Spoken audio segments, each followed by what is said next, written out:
keynote speaker laba keynote speech baan lahayn kii labaad waxa weeyaan Dr. Hibo Muumin Hibo Mu'min Aw Ciise oo ah Minister of Youth Culture oo maanta inagala jooga dalka Djibouti waxaan uga reebnay Dr. Hibo speechadii kale wasiiradii hadlayay dadkii kale waxaan uga reebnayada inaan siino waqti ka yar ballaaran oo ay ku address garayso youth art and culture oo ah wax ay khibrad iyo tacliinba u leedahay iminkana mansab ku hayso Dr. Hibo ku soo dhaweey stage-ka.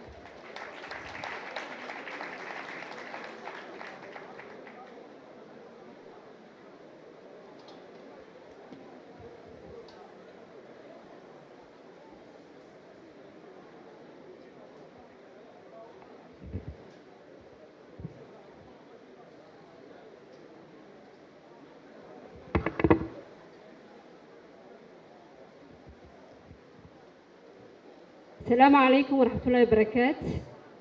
وفود بدني حق جوكتا منسترها النقدان مسؤولين قرن أمباسادير رضا دليل رضا أنا وحن كوكان عساني حق إني سكوي مادين ضد بوجا يدقن كشعل مركا تاسان كم بدوري بارو مالينا مركا بحرنا يا بهذا بوجا واد مأسسين وين سلام يا سنة توقف بدن سنة كاينكو سلام يا السلام عليكم ورحمة الله وبركاته. marka anu waruno minister jadiid aan ahay laakiin badhiga caalamiga ee buugaga Hargeysa jadiid kuma yihi waa markii shanaad ee ka soo qayb galo marka waxaan salaamayaa saaxiibaday jaamac Dr. Edna oo iyagu ku mutaystay inay qabaqaabiyaan maantana ay tahay tii 14aad anu wada joogno marka jaac wuxuu lahaa anu waxaan horeysiinayaa dhaqanko dhalinyarada la baysiinayaa anu waan ka soo horjeeda waxaan onayaa maanta 14 jir weeya marka waa dhalinyaro bandhiga buugagu insha Allah siro kooban baan rabaa inaan uga hadlo cinwaanka la soo qaatay laba kun iyo 19 xitaa cinwaan aad u qurux badan baa la soo qaatay hay'adoo wada noolaanshaha horta darisnimada iyo daris wanaagu ta u weyn aan u aqaano waa ta bilaadanka wada bilaadan baan nahay aadan baan ka wada tafiirmanay kollarkan doonaha yeelano culture-ka doonaha yeelano diinta doonaha yeelano ta u horeyseen ku walaalownay ku daris wanaag fiican nahay waa bilaadanimada markaas taabid ka weyn aanu ma arkayo sida kale laakiin waa la iskaga kala dhow yahay waa run marka qaaradda Afrika aanu waxaan ku faanaa inaan ahay qof qaaradda Afrika ka kooban marka daris wadanada dariskana sida la iskugu dhow yahay ayaa la iskaga wax la isla cunaa shaaxana la isla cabaa caga waxaan ka salaamayaa Saciid Saalax oo isagu dhowr jeer Djibouti noogu imanayay dhowr jeerna shaaxa iyo cuntada aan wada cunnay marka waxaan xasuustaa hooyaday Allah u naxariiste aad bay noogu maxaa la yiraahdaa noogu boorin jirtay inaan daris wanaaga ka shaqeyno marka waxa jirta tilmaam kale oo iyadu oranaysa dariskaaga hadduu dhibaataysan yahay adiguna aad fiican tahay waxba jira xagga problem baa jira marka dariska in la ogaado waxna la wada qaybtamo waa muhiim dhalinyarada iyo suugaanta iyo culture-ka waxaan aad ugu mahadnaqayaa madaxweynaha Djibouti Son Excellence Ismaaciil Umar Geelle oo isagu fikirka qurux badan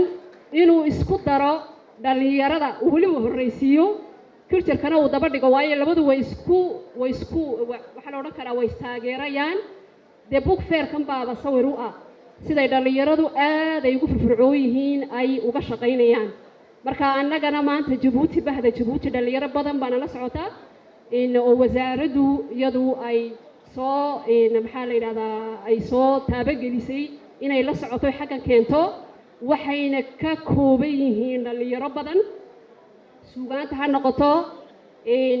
sawir gacmeedka farshaxanka xagga sawirka waxa la oran karaa kuwii mudnaanta lahaa ee dhalinyarada ayaa maanta nala socda inilana qaybtami doona tiraba wallahi ilama 14 waan nahay ilama 15 xitaa waxana la socotaa mas'uuliyiinta public establishmentka cultureka ku saabsan ayaa nala socota laba qaybood baa nala socota waxaanan jeclaanay in aan ka jawaabno baaqa walaalkeen jaamac oo mar kastaba ka muuqano meesha buugu yaallo waxaanan ku dhiyadsabnahay insha allah Jabuuti in intaa ka waaweyn maadaama xaggaaba ka bilaabmata badiga ay taageersatana inaan ku wada walaaloobi doono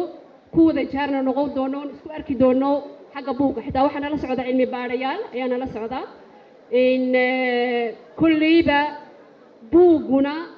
waa ka ilbaabada furfura marka anugu mar baan maadaama aan qoraa ahay buuggii u horreeyey cinwaankiisu wuxuu yahay ilbaabada xirxiran si loo furo dhaqanku waa inuu noqdo bridge isagu waa inuu noqdo muftaaxii furfuraya dadka isku dhaweynayay taas aad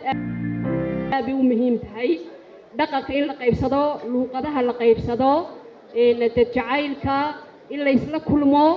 in la isqadariyo waa waxyaabaha aad u waaweyn ee Jabuuti xagga hore ay ka gasho qaasatan nabadda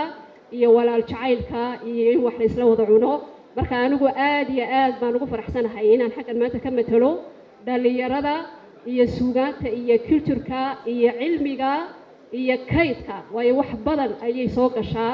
buuguna uu mudnaanta leeyahay waayo buugu iskugu wada tagaa markaas waxaan oran lahaa walaalkay jaamac intaa kasii wad insha allah doctoradana si khaas aan u salaamayaa wasiirka dhaqankana waan salaamayaa ambassadorka nala joogay Jabuuti Xuseen Cumar Kawaaliye sida fiican noo soo dhaweeyay sida noo soo wada dhaweeyay waan salaameynaa insha allah ha noqdo